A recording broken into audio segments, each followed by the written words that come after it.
Following the terrifying nightmare, I found myself huddled over the artifacts once more.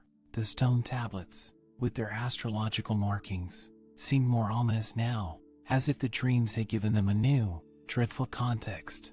The locket, lying innocuously to the side, suddenly felt heavier with meaning, and the Ouroboros symbol, hauntingly familiar from both the dream and the pages of the Chronicle of Shadows, felt like a grim reminder of an inevitable cycle. I traced the circular symbol on the stone tablet, the image of the spectral serpents from the nightmare flickering in my mind. The serpents were forming an unbroken circle. In Ouroboros, the symbol, it seemed, was the essence of the sisters' plot and potentially the key to understanding the chilling prophecy. With the image of the Ouroboros still fresh in my mind, I realized I needed to find more information about this prophecy. My instincts told me that Gallow's end held more secrets than it initially revealed. The connection between the stones, the locket, and the symbol had something to do with the town's haunting history and the Sisters of the Ebony Veil. I packed the artifacts carefully and decided it was time to dig deeper into the town's history. The town itself felt like a living embodiment of the prophecy, and I was sure that the answers to my questions lay hidden in its very foundations. With a renewed sense of purpose, I made my way towards the town's eerie landmark, the Gallows. If the town's legends were true, and the sisters were indeed the witches who were executed there, then it seemed the likely place to find the answers I needed. As I stepped onto the chillingly silent gallows grounds, I could feel the weight of history and the urgency of my quest. The air grew cold, a harsh contrast to the summer heat. I felt a sense of foreboding, a nagging chill that crawled up my spine. This was a place of death, a place where life had been brutally cut short. The creaking wood and rusting chains of the gallows were a grim testament to the town's macabre past. In the silence of the night, every crunch of gravel beneath my boots seemed amplified, echoing back to me as if the gallows themselves were listening. Then, something caught my eye, a barely noticeable anomaly in the dirt near the base of the gallows. A portion of the ground seemed artificially disturbed, as if it had been moved or altered. I knelt down, fingers brushing over the packed dirt. It was smoother than the rest, unnatural. Moving my hands across the area, my fingers hit an indentation. I brushed away the loose earth, revealing a concealed, ancient latch. Heart pounding, I pulled it. With a dull groan, the ground gave way to reveal a hidden staircase leading down into the depths below the gallows. The air that escaped from the opening was stale and thick with age. Pulling out a flashlight, I descended into the darkness, the claustrophobic close quarters amplifying my unease. This hidden chamber was filled with dust, a clear sign of the years that had passed undisturbed. Among the rubble and time-worn debris, I spotted a desk, its surface littered with crumbling parchments and a large, ancient manuscript. I approached, my eyes widening as I recognized the Ouroboros symbol inked onto the worn leather cover. This was it, the key to unraveling the sisters' curse. This was the Ouroboros prophecy.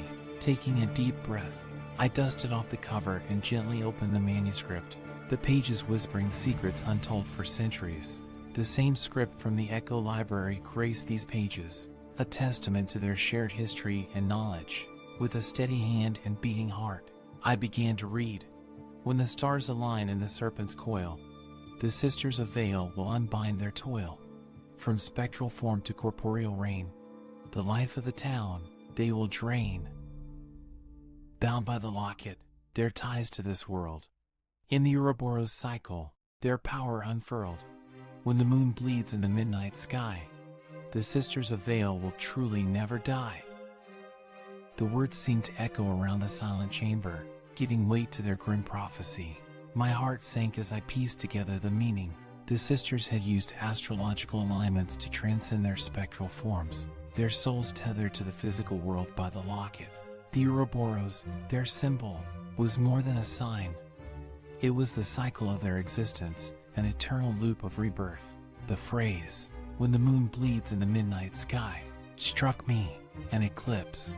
When the earth cast its shadow over the moon, the sisters would become invincible, damning Gallow's end to an eternity of despair. My mission was clear. I had to stop this prophecy, break the cycle, and free Gallow's end from the sisters' curse. The fear I felt was now dwarfed by the sense of urgency. The prophecy had begun, and time was running out. I set about preparing for the approaching celestial alignment. The days passed in a blur of research, cross-referencing texts from the Echo Library with the manuscript from beneath the gallows. One detail remained a mystery: the stones. According to the texts, they were conduits of power for the sisters, charged by lunar energy during a blood eclipse.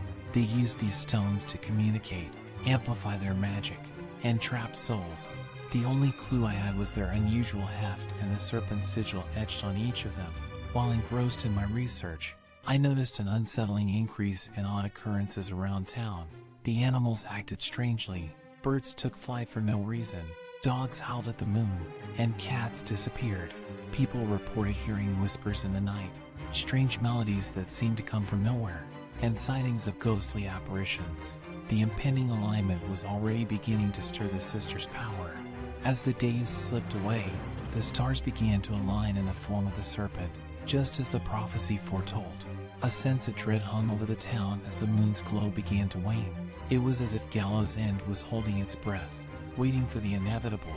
In a race against time, I analyzed the locket further, trying to understand its role in the sisters' curse. The silver serpent of the Ouroboros adorned the locket's surface, its tail in its mouth, a cycle of eternity.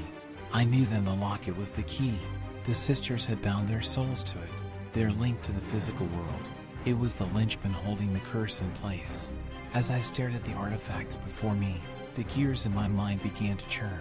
The locket, the stones, the Ouroboros symbol, they were all crucial pieces of the puzzle. Each had a role in the sisters' grand scheme and, therefore, in its unraveling. I felt a rush of clarity, akin to an adrenaline surge, that focused my mind with laser precision. "All right, think," I murmured to myself, eyes scanning over the items, my fingers drumming on the ancient desk. The sisters bound their souls to this world using the locket. The Ouroboros symbol on it isn't just a symbol. It's a testament to their eternal cycle of existence. They don't just haunt this town. They're tethered to it, chained by their own design.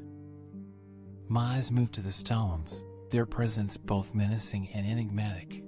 The stones amplify their powers, act as conduits, but there's more to them, I'm sure, charged by lunar energy during a blood eclipse. A way to trap souls, perhaps? As the thought crossed my mind, a chill ran down my spine, but there was no time for fear. Only cold, hard logic could serve me now. So, if I disrupt the stones during the eclipse, when their power is at their peak, perhaps I could sever the sisters' link to this world, and the locket. It needs to be destroyed as well, but how? I sat back, rubbing my temples, the enormity of the task ahead weighing on me. This wasn't just about solving a mystery anymore.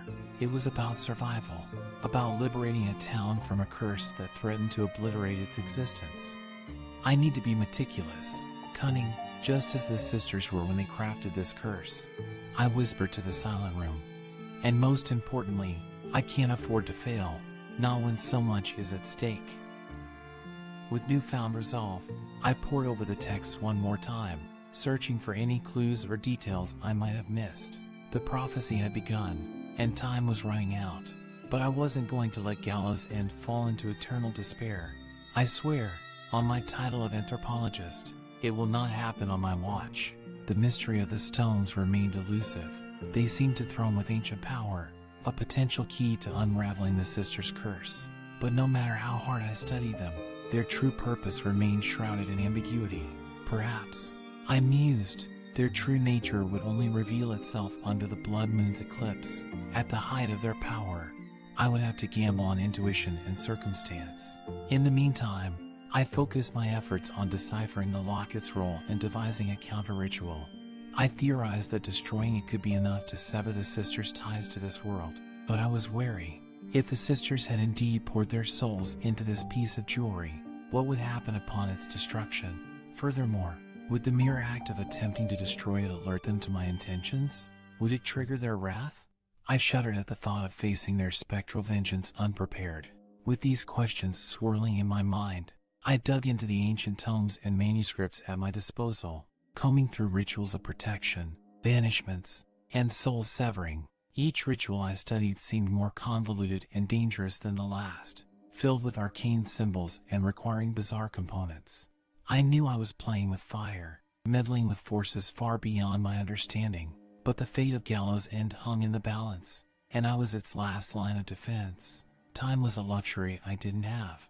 So, with the stones pulsating ominously on my desk, and the image of the Ouroboros burned into my mind, I began to craft my own ritual. The plan was straightforward, at least in theory. I would attempt to perform the counter-ritual during the blood eclipse, simultaneously attempting to destroy the locket and disrupt the stones. I hoped this would be enough to break the curse and free Gallow's End from the sister's eternal grasp. As the day of the blood eclipse drew closer, I could feel the tension mounting. The air seemed to thicken, the nights grew longer, and a palpable unease settled over Gallow's End. I couldn't shake the feeling that the town was aware of what was to come. The celestial alignment was nearly complete, and the once quaint town felt more like a ticking time bomb. The final act was about to begin, and I prayed to any listening deity that I was ready.